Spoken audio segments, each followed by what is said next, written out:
Gonia Nong Plo. Kata masa bala apkmi linti bha baro shikata kata ka Meghalaya Strawberry Festival. Kabalong kajing rakhe ban pin-i ya kajing itanat jong ki jaka rep soshan lapan long habun ki benta jong ka jelah nin kasngi. Kajing tmu jong kajing play perda ya kalimpong ba asngi linter kalong ban pin pau perthe ya soshan ba mi ha ka jelah.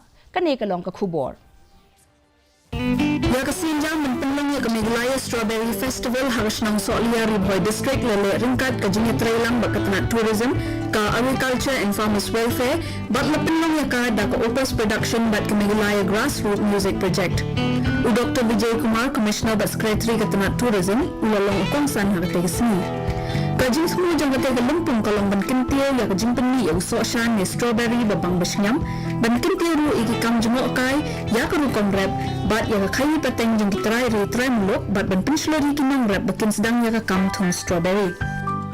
What we are trying to do through the Strawberry Festival is to integrate these two advantages we have. We have tourism, we have the advantage of tourism, we have the advantage of high value horticulture. So when we do a thing like high value horticulture crop like strawberry, so we not only sell the strawberry, we not only do value addition of the strawberry, to kind of increase the income of the farmers, but we also connect it with the festival, with tourism, with tourist activities like strawberry picking, with experiencing how to make strawberry wine. We connect these two so that the opportunities, both the livelihood opportunities and the enterprise opportunities for the people here, for the people in Shillong, for the people in other places of the state become higher.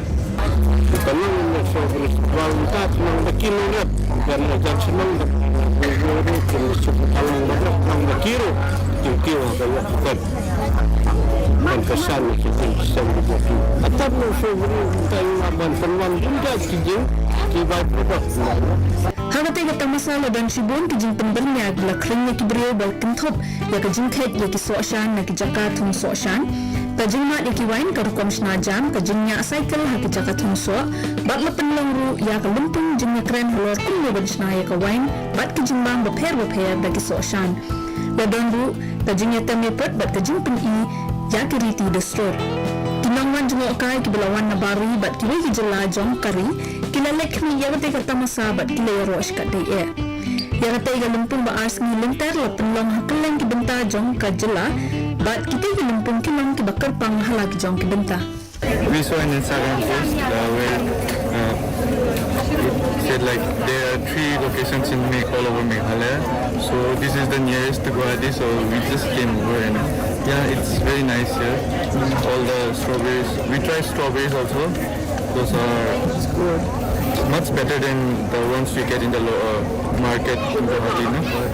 Yeah, it's nice. Ya kata masa Strawberry Festival la penlong ka khatar bat khatlai tarik mentau benai la penlong ya ka ha ki jaka rap so ashan be itanat hashnong sintung bat no ran ha East Khasi Hills District so alia ha Ribhoi District bat direct chigre ha West Garo Hills District.